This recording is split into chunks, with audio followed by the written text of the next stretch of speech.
Bismillahirrahmanirrahim. Assalamualaikum warahmatullahi wabarakatuh. Pertama-tama, marilah kita senantiasa memanjatkan puji syukur kehadirat Allah Subhanahu wa Ta'ala, karena pada kesempatan hari ini kita masih diberikan kesempatan sehingga kita masih dapat melakukan aktivitas sebagaimana biasa. Salawat dan salam semoga tetap tercurahkan kepada junjungan kita Nabi Muhammad SAW, Nabi yang diamanahkan oleh Allah untuk membawa ajaran Islam yang sampai saat ini kita yakini kebenarannya. Izinkan saya atas nama Ramlan dari kelas AKM 3 akan memaparkan materi tentang sistem pengendalian manajemen. Yang pertama, kita akan membahas tentang perencanaan strategi. Perencanaan strategi adalah kegiatan manajemen organisasi yang digunakan untuk menetapkan prioritas, memfokuskan energi dan sumber daya, memperkuat kinerja operasional. Perencanaan strategi juga memastikan bahwa karyawan dan pemangku kepentingan lainnya bekerja menuju tujuan bersama dan menetapkan kesepakatan tentang hasil yang diinginkan, serta menyesuaikan arah organisasi saat terjadi perubahan. Perencanaan strategi yang efektif tidak hanya mengartikulasikan kemana suatu organisasi berjalan dan tindakan yang diperlukan untuk membuat kemajuan, tetapi juga bagaimana ia akan tahu jika ini akan terus-menerus berhasil. Dalam proses perencanaan strategi terdapat 5 poin penting, yaitu yang pertama, penentuan misi dan tujuan, yang kedua, analisis lingkungan, yang ketiga, penilaian diri sendiri, yang keempat, pengambilan keputusan strategi, dan yang kelima, implementasi dan pengendalian strategi. Hubungan perencanaan strategi dan perencanaan lainnya. Perbedaan antara penyusunan anggaran dan penyusunan strategi. Penyusunan anggaran yang pertama dititikberatkan pada jangka waktu 1 tahun, sedangkan perencanaan strategi dipusatkan pada jangka waktu beberapa tahun. Yang kedua, pada penyusunan anggaran mendasar pada program yang telah disahkan terlebih dahulu, sedangkan perencanaan strategi mendahului penyusunan anggaran. Perbedaan antara formulasi strategi dan perencanaan strategi. Formulasi strategi yang pertama proses memutuskan strategi baru, sedangkan perencanaan strategi proses untuk memutuskan penerapan strategi tersebut. Yang kedua, manajemen menentukan cita-cita organisasi yang menciptakan strategi utama dan untuk mencapai strategi tersebut. Sedangkan perencanaan strategi mengambil cita-cita dan strategi yang telah ditentukan dan mengembangkan program-program yang akan melaksanakan strategi dan mencapai cita-cita tersebut. Yang ketiga, pada formulasi strategi, kegiatan yang tidak sistematis karena strategi diperiksa kembali sebagai respon terhadap kesempatan atau ancaman yang dirasakan. Sedangkan pada perencanaan strategi, kegiatan yang sistematis karena prosedur dan jadwal sudah ditentukan. Keuntungan dan kelemahan perencanaan strategi. Adapun keuntungan perencanaan strategi, yang pertama, memberikan pedoman yang konsisten bagi kegiatan-kegiatan perusahaan. Yang kedua, membantu manajer mengantisipasi masalah-masalah sebelum timbul dan menanganinya sebelum menjadi lebih berat. Dan yang ketiga, membantu para manajer dalam pembuatan keputusan. Yang keempat, meminimalkan kemungkinan kesalahan, karena tujuan atau sasaran dan strategi dirumuskan dengan sangat cermat. Dan adapun kelemahan perencanaan strategi, yang pertama, memerlukan investasi dalam waktu, uang, dan orang yang cukup besar.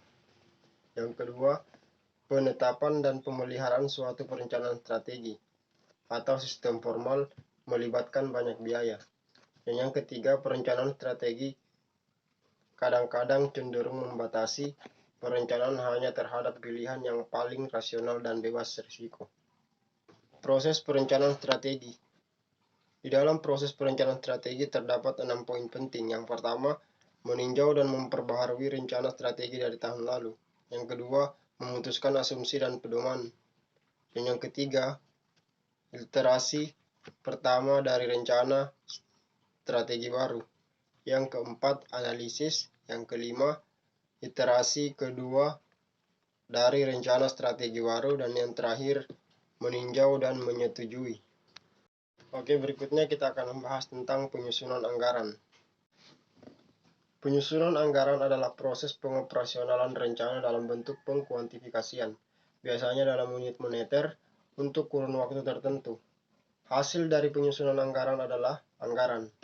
Anggaran merupakan rencana yang diungkapkan secara kuantitatif dalam unit moneter untuk periode 1 tahun. Proses penyusunan anggaran pada dasarnya merupakan suatu proses negosiasi antara manajer pusat, pertanggungjawaban, dan atasannya. Hasil akhir proses negosiasi adalah persetujuan tentang perkiraan biaya yang akan terjadi selama 1 tahun, atau untuk pusat biaya, atau anggaran laba atau ROI yang disyaratkan, atau untuk pusat laba atau pusat investasi. Perbedaan anggaran dengan forecasting.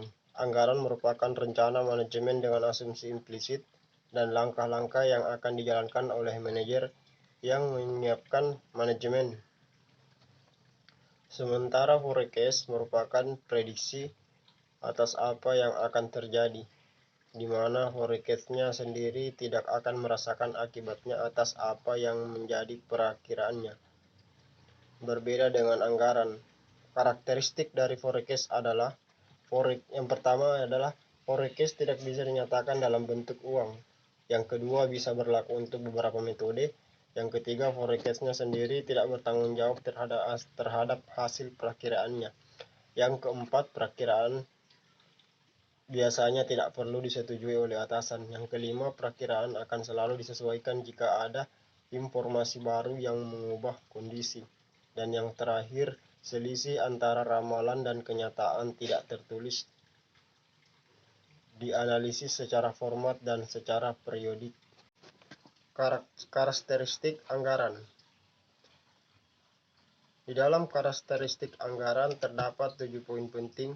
Yang pertama, anggaran mengestimasi tingkat laba potensial dari suatu unit usaha. Yang kedua, anggaran dinyatakan dalam setahun keuangan. Walaupun suatu keuangan tersebut dibantu dengan data non-keuangan atau misal jumlah unit yang dijual atau diproduksi. Yang ketiga, anggaran umumnya meliputi periode 1 tahun. Yang keempat, anggaran merupakan komitmen manajemen, yang berarti bahwa manajer mau menerima tanggung jawab untuk mencapai target yang dianggarkan. Yang kelima, usulan anggaran ditelaah dan disetujui oleh pejabat yang lebih tinggi dan penyusunan anggaran. Yang terakhir adalah secara periodik kinerja keuangan sesungguhnya dibandingkan dengan anggaran, kemudian selisihnya dianalisis dan dijelaskan. Terdapat beberapa kegunaan dari anggaran. Penyusunan anggaran mempunyai 4 sasaran pokok, yaitu anggaran berguna untuk: yang pertama, memperjelas rencana strategi. Yang kedua, membantu koordinasi kegiatan beberapa bagian dari suatu organisasi. Yang ketiga, melimpahkan tanggung jawab kepada manajer untuk memberikan otorisasi jumlah yang diizinkan untuk dikeluarkan dan menginformasikan kinerja yang diharapkan. Dan yang terakhir, memperoleh kesepakatan bahwa anggaran merupakan dasar penilaian kerja manajer.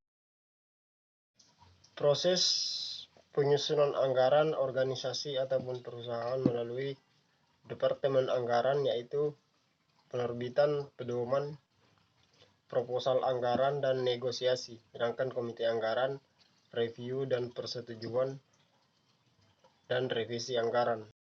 Adapun aspek perilaku dalam penyusunan anggaran. Yang pertama, partisipasi penyusunan anggaran. Yang kedua, melibatkan manajemen puncak. Yang ketiga, tingkat kesulitan mencapai target. Dan yang terakhir adalah Departemen Anggaran. Teknik kuantitatif dalam penyusunan anggaran.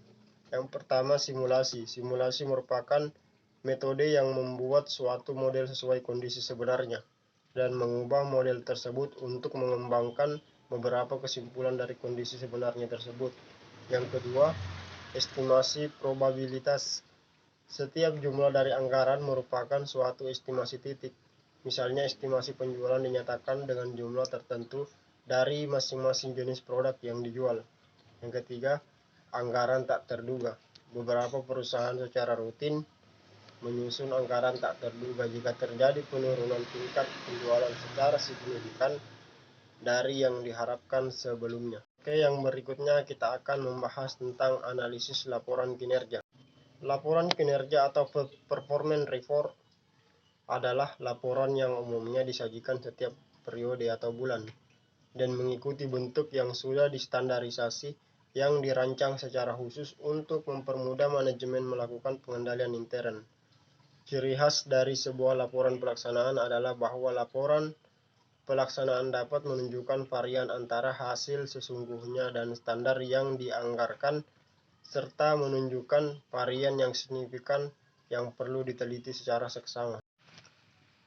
Kerangka kerja analisis selisih. Di dalam pembahasan ini terdapat 4 poin. Yang pertama, menentukan faktor penyebab kunci dan mempengaruhi laba. Pecah seluruh selisih laba berdasarkan faktor kunci penyebab selisih tersebut. Yang kedua, memfokuskan pada pengaruh laba dari selisih yang disebabkan oleh masing-masing faktor penyebab, berusaha menghitung pengaruh yang spesifik. Dan yang ketiga, menambah kompleksitas secara berurutan. Yang terakhir, menghentikan proses apabila penambahan kompleksitas pada tingkatan tertentu tidak menambah kejelasan mengenai faktor-faktor yang mendasari selisih laba secara keseluruhan. Analisis selisih dalam praktek. Beberapa hal yang menyebabkan perbedaan dalam praktek mulai dari perbandingan periode waktu, fokus laba kotor, standar evaluasi, dan full cost system. Paradigma manajemen lama dan baru. Manajemen lama, paradigma dan teori manajemen lama dilandasi konsep kapitalisme yang materialistik dalam pencapaian kinerja yang paling optimal.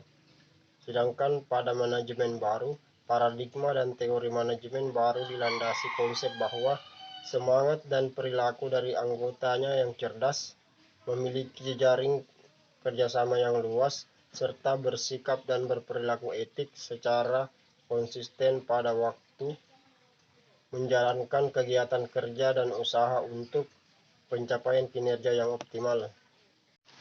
Baiklah, demikian pemaparan materi pada kesempatan hari ini. Lebih dan kurangnya mohon dimaafkan.